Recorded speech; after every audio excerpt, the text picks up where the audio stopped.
Silence your cell phones now.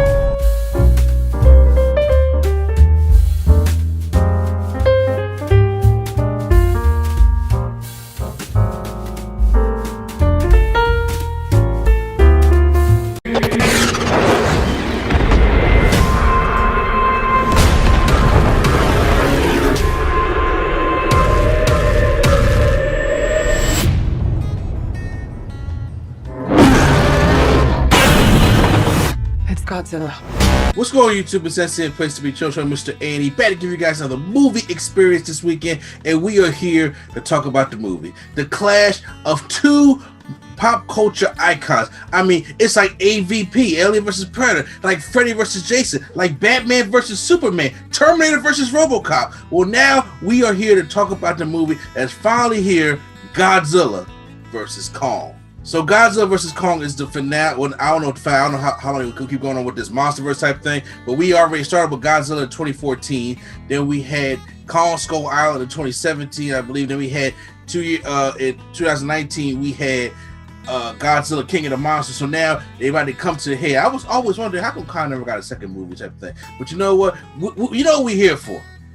We had the same problem with all the other problems in other movies, and that was the humans. But right now, it's come to a head. Something's going on with Godzilla, and Kong is there, and we're gonna slow this son bitch down. So right now, we're gonna talk about this film. I'll talk about everything I liked about this thing. I'm gonna give you guys the good. I'm gonna give you guys the bad, and I'm gonna give you guys the experience. Which, by the way, the experience will be different because I'm gonna give you my experience watching this thing on HBO Max. But however, I will be giving you an experience on the Nerdgasm Talk podcast this weekend because I'm actually going to go back to the movie theater for the first time in over a year to check this whole thing out on the big screen, and I am glad that this is the movie that I'm going to get to check back out on the big screen. So for that detailed experience, y'all guys will get in the Nerdgasm Talk podcast. But for right now, let's go on with the good.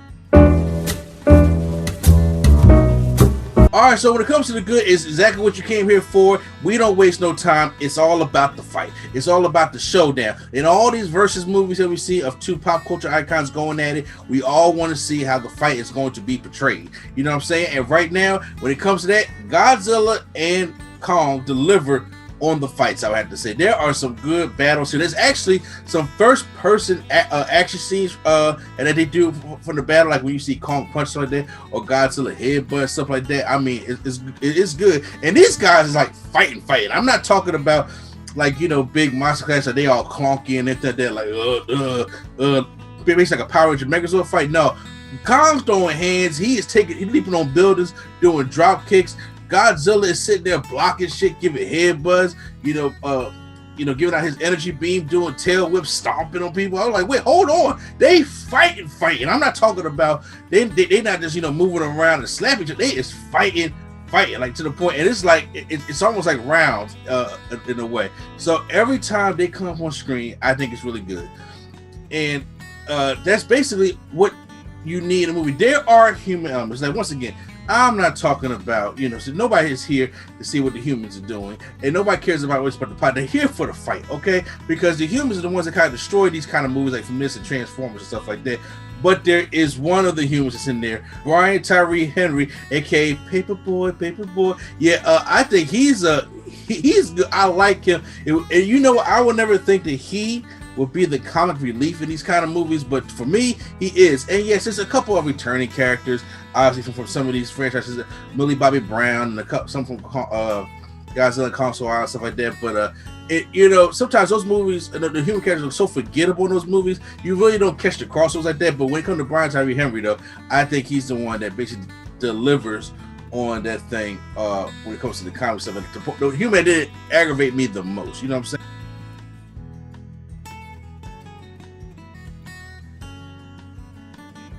Then of course, it's not that long. I mean, it's not 90 minutes like short, but it's like under 2 hours. It's just under 2 hours. I think that was just enough to just get the fans whatever. This is basically like a fan pop culture piece type thing. This ain't meant to be Academy Award. This ain't meant to be, to talk about the great movies of all time. This is meant to be to shut your brain off and enjoy. But there are some kind of bads with this, so I'm gonna get into the bad.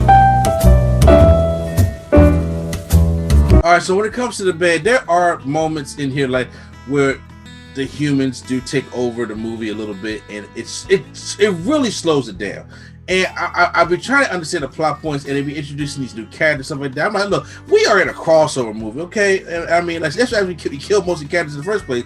I mean, we're in a crossover movie, and they are just some characters that, if we've seen them before, it's forgotten about, which does not help anything to enhance the plot. It'd be different if we've seen something like somebody working on something in one of the old movies, and then it comes to fruition in this movie. I don't give away any spoilers or anything like that, but I think that would have been a little bit better, something that we're looking for, opposed to the humans had a lot of acts of randomness, like really to the point where like just get off the screen, bring back Kong, bring back Godzilla type things. There was a certain scene, certain parts I was like, okay, they're trying to get pseudo deep with this, like. Stop, like, you know, we don't need too much. There was a scene with Kong to me that was like dragging on a little bit, where he was discovering something without giving away spoilers, and I was just like, I could do without this. To be honest with you, this is not what I came here to see. I could do without this. So those right there are really just, you know, without getting too much spoilers, a little bit of the bad. But then first of all, let's get into the experience. Slight spoilers. All right, so when it comes to the experience, everybody, look, I'm telling you right now, first of all, I'm going to give you a slight spoiler. Once again, since we're, you know, watching stuff from home now, give you a little bit of spoilers here. All right, so you have been warned. If you don't want any little slight spoilers for Godzilla vs. Kong, I recommend you pause the video right now, go watch it, come back right here. All right, so obviously, Godzilla and Kong, they're fighting each other, but that's not the main threat of the movie. We actually get introduced to Mega Godzilla in this movie. And I was like, okay, because, you know, my homie out there who does the music, Q-Flow, he's a huge Godzilla nut. He knows the mythos and the characters and the arcs and stuff like that. I'm just like, Godzilla. Okay, so and then, but I know about the Mega Godzilla and Martha, and that's about it. But yeah, they bring in Mega Godzilla, which is the robotic Godzilla in this one, for the final fight. So it's a tag team between Godzilla and Kong taking on this Mega Godzilla type thing. Where, you know, I don't remember if this was, I gotta go back and watch the old Godzilla movies, if this was like being teased to come up in this movie or not, because that would have been kind of dope if it was, and we finally got to see like a big reveal of it in this movie, or if they just put it in there for the sake of to have Kong and Godzilla tag team and fight for something. I don't necessarily know what it is. The fight was good. I mean, you know what I'm saying, but you know, they took apart Big Godzilla, so I'm like, are we going to see him in the future or not? Are we going to see a Kong movie in the future or not? But that's basically what it was. And like I said, I watched this HBO Max. I try to watch it a little bit at 3 in the morning because I love when, you know, stuff hits right there at 3 in the morning. I wish it hit a little bit earlier because we got to wait for California and the West Coast. But, you know, hey, I understand that. But when it comes to Godzilla versus Kong, we're just shutting my brain off and doing it, I'm going to give it a B-. I'm going to give it a B-. This is, since Kong Skull Island, this has been one of my favorites in the monster universe. So does it make sense? No, not really. The human characters get in the way, absolutely, but it's a good time to shut your brain off and just watch and come back and see these two icons fight. That's when it comes to these kind of iconic movies where they had two pop culture icons to fight. That's all I care about. See how they fight and how the fight is done well, and it did all right for me. So I give it a B-. But you know what? You can post your comments down below. How do you guys feel about Kong versus Godzilla? Hit the like button if you guys enjoyed my review, and make sure you hit the subscribe button for movie experiences, movie reviews every single weekend right here on NC Studios. So once again, this is NC, a place to be. Show Mr. A&D, and I'll see you at the movies.